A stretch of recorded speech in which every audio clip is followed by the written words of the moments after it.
When you think about what it means to become an adult, it is common to look for certain social markers that show that someone has become an adult. You move away from home, you get a job, you start paying your own bills, you get married, you have children, and so on and so forth. To these, we can also add so-called rites of passage within certain cultures, which mark the transition from the stage of childhood to adulthood. And then there are also, of course, age-specific markers. We simply start to look and, unfortunately, also feel physically like adults.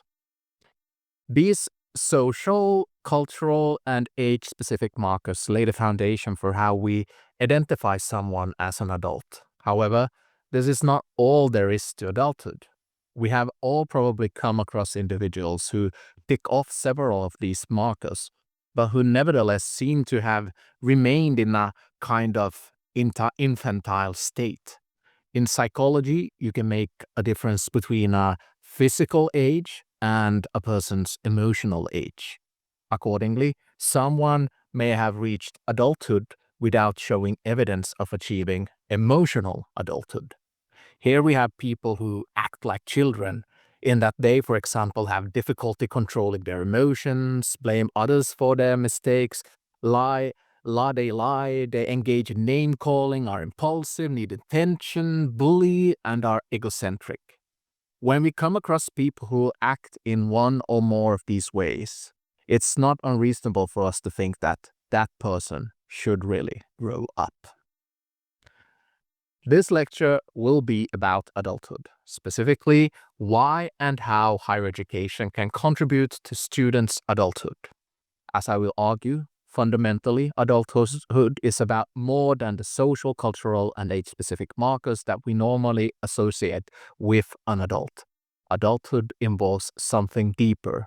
It also includes living responsibly in and for the world. This lecture consists of the following 5 videos. In the first video, I will describe how higher education is challenged today. These challenges make it urgent to redefine what higher education is for. I will start this discussion by asking the question, what makes higher education higher, in the second video, where part of the answer is that we can distinguish ourselves from other levels of education by guiding students into adulthood. In order to develop an understanding of adulthood beyond such social, cultural, and age-specific markers as I mentioned above, I then turn to the thinking of the German philosopher Immanuel Kant, and subsequently turn to the thinking of the Dutch educational philosopher Gert Biesta. Finally, I will give some examples of concrete measures that higher education can take to guide students towards adulthood in practice. I hope this lecture will be thought-provoking and rewarding.